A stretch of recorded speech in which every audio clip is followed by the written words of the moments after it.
Ayan, kumain kayong dalawa. Baka sabihin niyo wala kaming awa. Lalo ka na, boy. Wika sa amin itong tauhan ni Steve at itinuro ang katabi kong si Brian. Kakailanganin mo ng lakas dahil may laban daw kayo ni Bossing.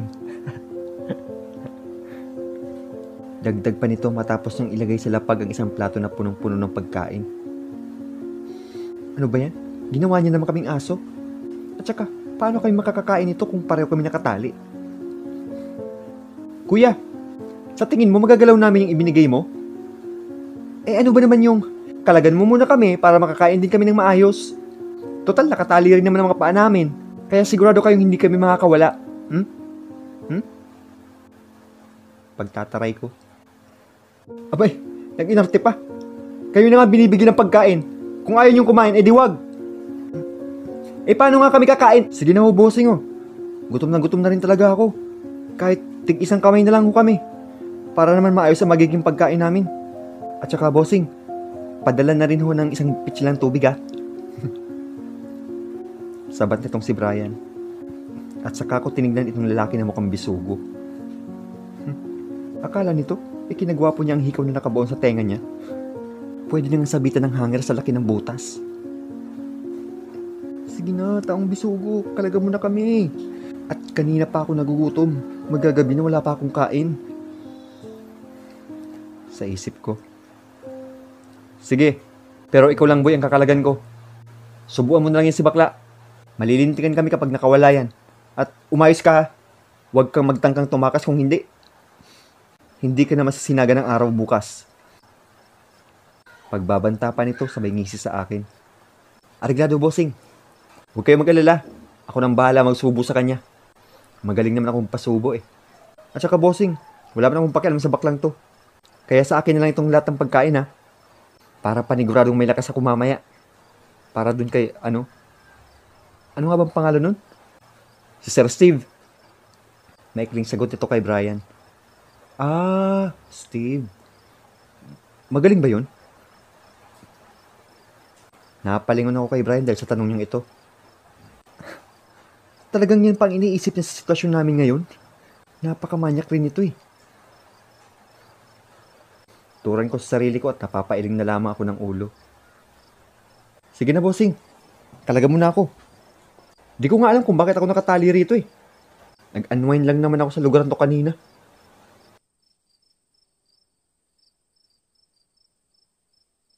Patuloy sa pagkukwento nitong si Brian habang kinakalagan siya ni Bisugo. Oh, ayan. Kumain ka na. At mamaya, dadalhin ka na namin dun kay Sir. At ikaw naman bakla. Bahala ka na sa buhay mo. Pakiusapan mo na lang yung si Pogi, baka maawa pa sa'yo. Tura nito sa amin. Saka ito bumalik sa pwesto nila ng mga kasama nito nagsusugal. Sandali. Mukhang masarap to ah. Kaldereta. Paano ba yan? Ako lang kakain ito ah. Gutom na rin ako eh.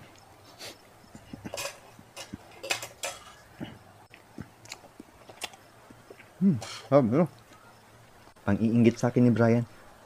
At kung kumain pa, parang feeling nito gumagawa siya ng commercial. May papikit-pikit pa. Ano? Gusto mo? Wag na. Baka kulang pa yan sa'yo eh. Total, mamamatay na rin lang naman ako. Bakit mo pa ako pakakainin, di ba? At kung mamatay man ako, ikaw ang unang-una kong dadalawin. Kaya sige na, sa'yo na yan lahat. Sana mabilaukan ka. Ito naman oh. Binibiro lang kita. Oh, kumain ka na. Para may lakas ka kapag tumakas tayo rito. Tura niya sabay subo sa akin ng pagkain. Ilang minuto pang lumipas, halos ako lang din na nakakaubos ng pagkain naming dalawa. Dahil panay ang subo niya sa akin. Oh, bakit hindi ka na kumakain? Akala ko ba gutom ka rin? Ari, ang kamay ko. Teka, ano ba kasing dinudukot sa likod ko? Huwag kang maingay dyan. Sinusubukan kong luwagan ng pagkakatali sa'yo. Kumain ka lang. Saglit nga. Aray! Aray, masakit nga. Leche. Masyado nang maigpit. Saglit nga. Reklamo niya at saka bumalik sa pagkakaupo ng maayos. Natanggal ko ng isang buhol. Siniguro talaga nilang hindi ka makakatakas. Oh, ito. Ito, kumain ka pa. Baka mapansin nilang may iba tayong ginagawa. Tama na. Busog na ako. Sa'yo na yan lahat. Kaunti pa lang nakakain mo eh. Sandali. Ako rin. Susubukan ko kung maluluwagan ko ang tali. Ikaw na muna kumain. Utos ko sa kanya at pinagtuunan ko ng pansin ng tali sa kamay ko. Aray. Dapat to.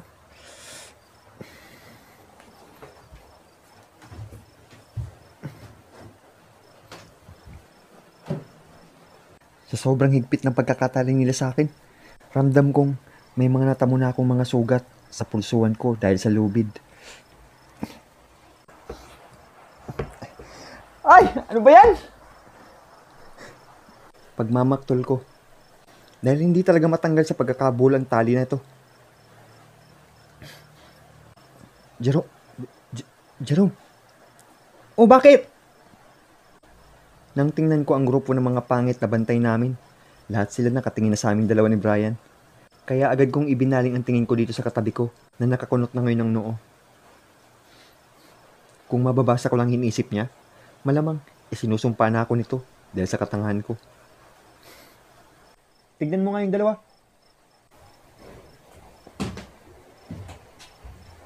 Hoy, kayong dalawa. Tapos na ba kayong kumain? Tanong agad nito nang makalapit at nagpaikot-ikot pa sa aming dalawa. Bossing, baka pwede namang makahingi ng tubig.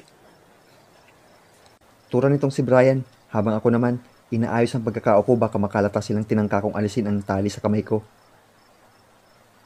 Umayos kayong dalawa ha? Hoy, Hudas! Tubig daw! Bigyan nyo nga ito, para hindi na tayo kulitin. Gago. Ikaw na kayo kumuha. Naglalaro yung tao eh. Talo na nga ako. Pag minamalas nga naman oh. Sagot naman ni Bisugo na Hudas palang pangalan. Kanina ko pa hindi nakikita yung buwisit na Bruno na nagbuhos sa akin ng tubig ah. Papaalis na sana itong isa para kumuha ng tubig. Nang bigla na lang magbukas ang pinto at iniluwa nito si Bruno at si Steve.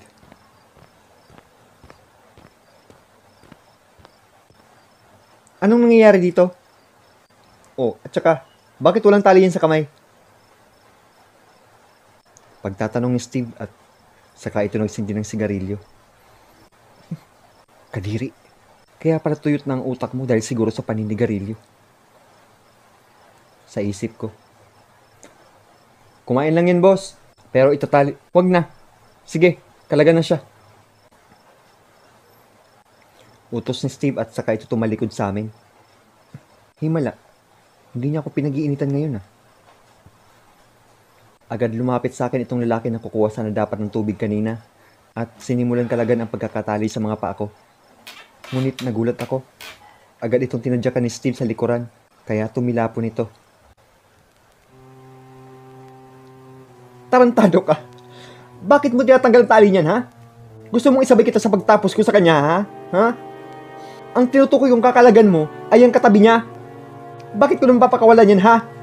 Siya nga ang kailangan natin para makuha ko si Randy. Napakabobo mo. Singal niya sa tauhan at saka siya lumapit sa akin. Hinawakan niya ng marasa ang magkabilang pisngi ko.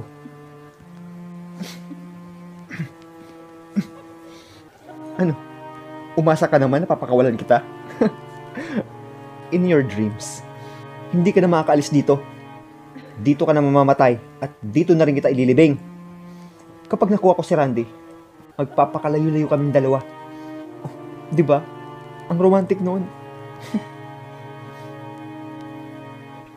Sa isip ko, sige, mag-ilusyon ka. Hanggang dyan lang naman ang tanging magagawa mo eh. Sige na. Pakawalan na itong isa. At pagkatapos dalhin nyo sa kwarto ko. Maliwanag? Alam nyo na ang gagawin. Utos ni Steve sa kanila. Hoy kayo dyan, tama na yan. At ihanda nyo ng paglilibingan ito. Sabay turo sa akin. Hayop ka talaga! Pakawalan mo ako rito! Pakawalan mo ako rito!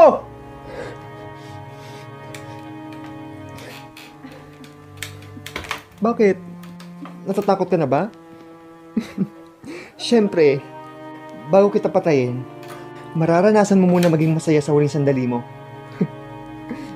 Dahil sila ang makikinabang sa'yo. Kung iniisip mo naman si Randy, huwag kang mag-alala. Huwag kang mag-alala.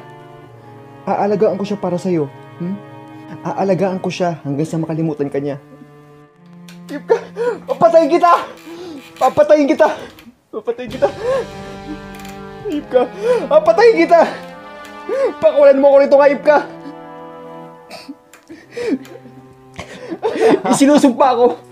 Isinusumpa ako kapag nakawala ako rito.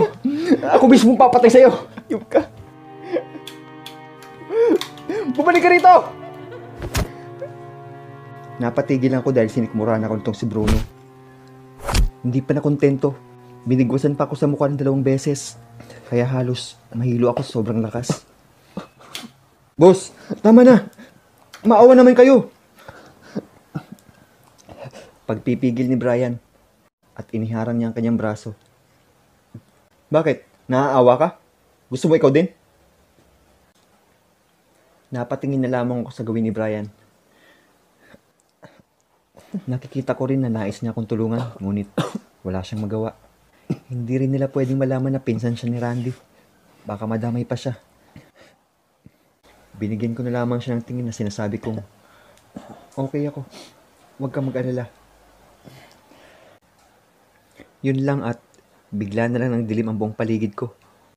Hindi ko na alam ang mga sumunod na nangyari.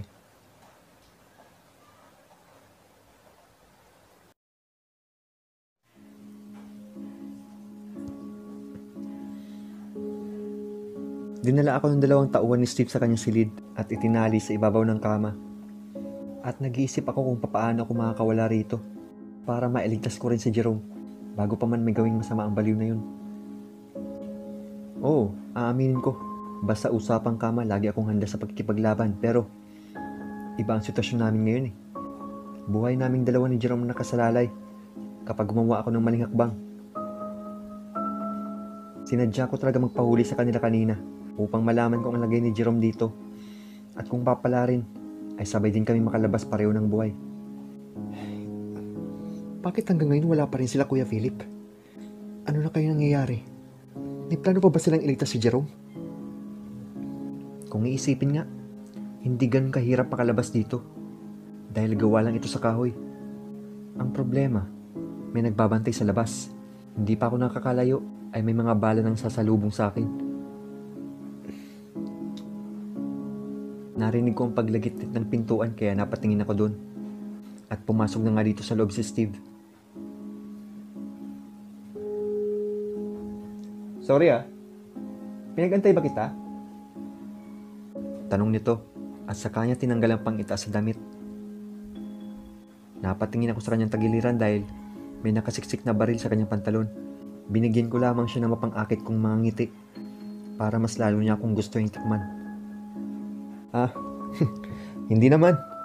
Kailangan pa ba talaga akong itali dito? Lugi naman ako kung ikaw lang gagalaw. Paano naman ako? Just to make sure. Baka mamaya may gawin kang hindi maganda. Sagot niya na makalapit pa siya. Saka ito pumaibabaw sa akin. Sino ba yung bihag niyo dun? At parang ang laki ng galit mo sa kanya. Kunwari kong tanong dito.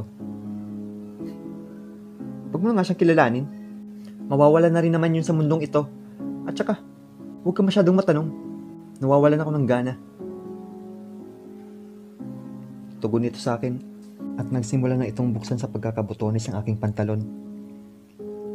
Okay, sabi mo Your wish is my command.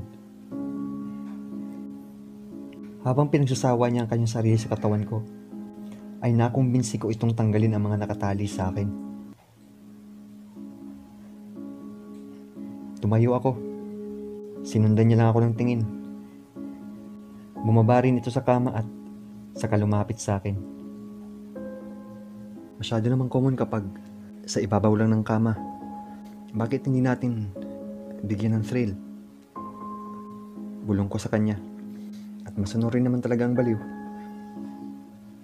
Pero sa isip ko, sige, libangin mo lang ang sarili mo sa akin. Kapag nakakuha ako ng tiyempo ay...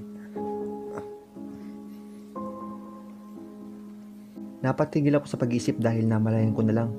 Nagsisimula na pala siya sa kanyang trabaho. Unti-unti ay napapaatras ako. Hanggang sa nabunggo ko ang isang maliit na lamesa na gawa sa kahoy. Teka, sandali, Steve. Pagpipigil ko sa kanya pero tila wala itong balak na kumala sa ginagawa niya sa akin. Hindi ko pwedeng gustuin ang nangyayaring yun. Nasaan na ba kasi sila? Maya-maya pa ay may narinig kaming mga putok ng baril. Ano yun? Wala sa sariling tanong ni Steve. Bigla na lang itong tumayo at binunot ang baril sa kanyang tagiliran. At saka siya lumapit sa may pintuan at binuksan ito at tinanong ang kanyang mga tauhan. Boss! May mga pulis! Natuntun tayo! Sambit ang tauhan niya. Napangisi ako sa aking narinig. Agad kong itinaas ang pantalon ko at inayos ang sarili. At nang makita ko ang ashtray na gawa sa marmol, ay kinuha ko ito. Pwede na to. Tingnan natin kung hindi ka makatulog. Turan ko sa sarili ko. Ano bang ginagawa niyo rito mga tanga? Puntahan niyo ng kabilang kubo at kunin niyo si Jerome. Mga leche! Utos niya kaya dali-dali namang umalis ang mga ito. Nang masiguro kung wala na mga tauhan niya ay mabilis kong nilapitan ang nakatalikod pa rin si Steve. Saka ko ipinukpok ang matigas na bagay sa ulo nito at nabitawan niya ang baril.